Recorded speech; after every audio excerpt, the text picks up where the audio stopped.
ইমাম আহমদ ইবনে হাম্বল রাহমাতুল্লাহি আলাইহি 50,000 হাদিস শুধুমাত্র একটি কিতাবে উল্লেখ করেছেন, তার নাম হচ্ছে মুসনাদে আহমদ।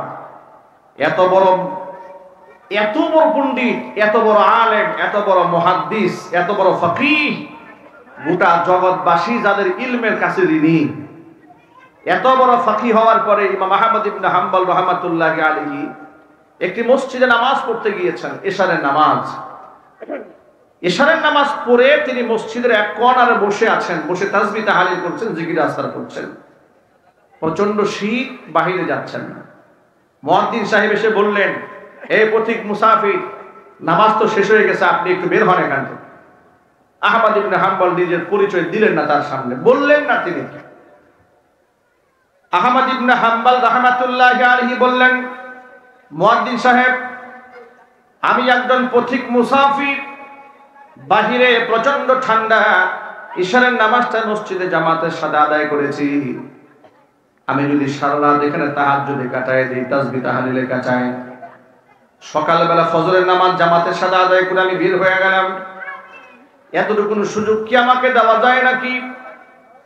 মুয়াজ্জিন এই পথিক মুসাফিরকে চিনতে না পেরে মুয়াজ্জিন সাহেব বললেন, মোটেও না, এতটুকু সুযোগ আমি আপনাকে কোনোভাবেই দিতে পারবো না, আপনি মসজিদ থেকে বের হয়ে যান। শত পীড়াপিড়ির পরেও তিনি মসজিদে স্থান পেলেন না, তাকে বের করে দেওয়া হলো।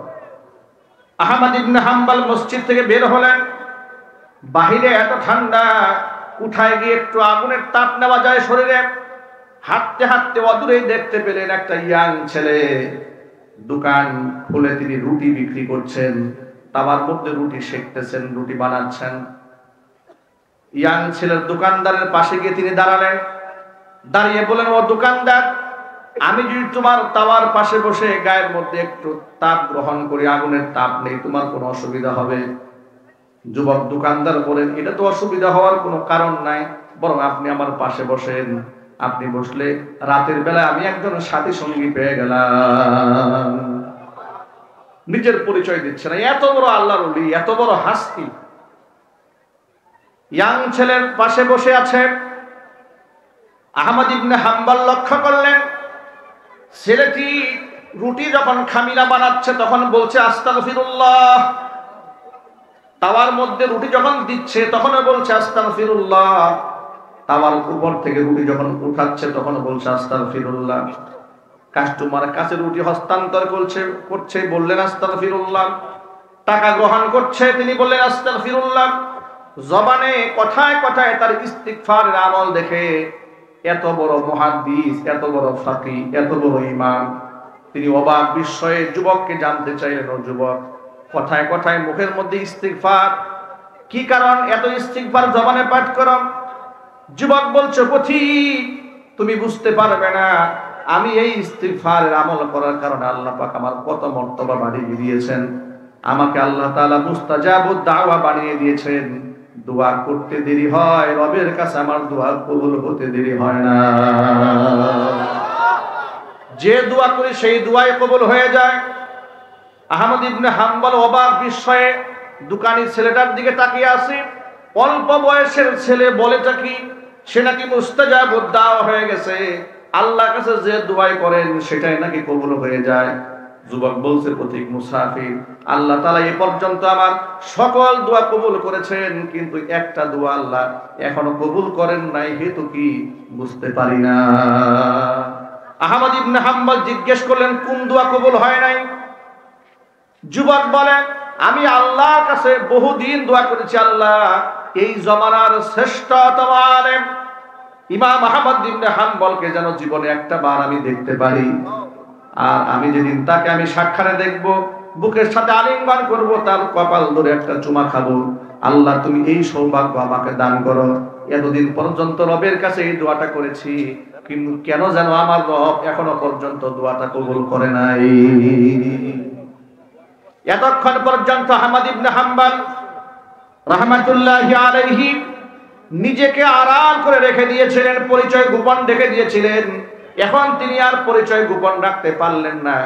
যুবককে ডেকে বললেন, যুবক, যে রব্বুল আলামিন তোমার সকল দোয়া মঞ্জুর করেছেন, এই দোয়াটা তিনি বিফলে দেন নাই, যে ইমাম আহমদ ইবনে হাম্বলকে তুমি দেখার জন্য আল্লাহর কাছে দরখাস্ত পেশ করেছিলে, ওই ইমাম আহমদ ইবনে হাম্বলকে আল্লাহ তাআলা পথিক মুসাফির বানায়া তোমার দোকানে পাঠিয়ে দিয়েছে।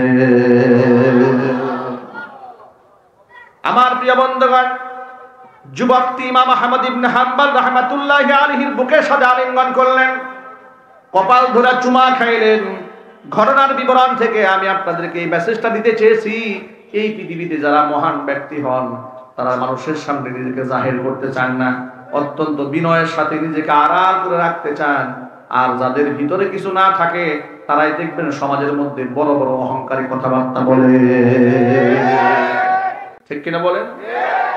এমন অবস্থায় এই সমাজের মধ্যে আমরা দেখতে পাই, সারা জীবন মাদ্রাসায় পড়ে নাই, আলেমদের সান্নিধ্য গ্রহণ করে নাই, হঠাৎ করে কোন জায়গা থেকে চটি হাদিসের বইয়ের তর্জমা বাংলা পেয়েছে, পাওয়ার পরে ছোট্ট একটা বই এই বুক পকেটে রাখছে, বুখারী শরীফের বাংলা বিষয়ভিত্তিক হাদিসের তর্জমা।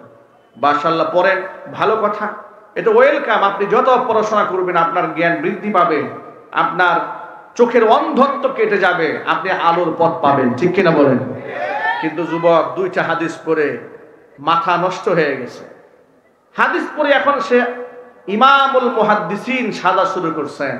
মনে মনে ভাবেন, এই হুজুররা সারা জীবন মাদ্রাসায় পড়ে কি বললো, হাদিসের মধ্যে এরকম কথা আছে, হুজুররা কি বুঝে না এগুলা?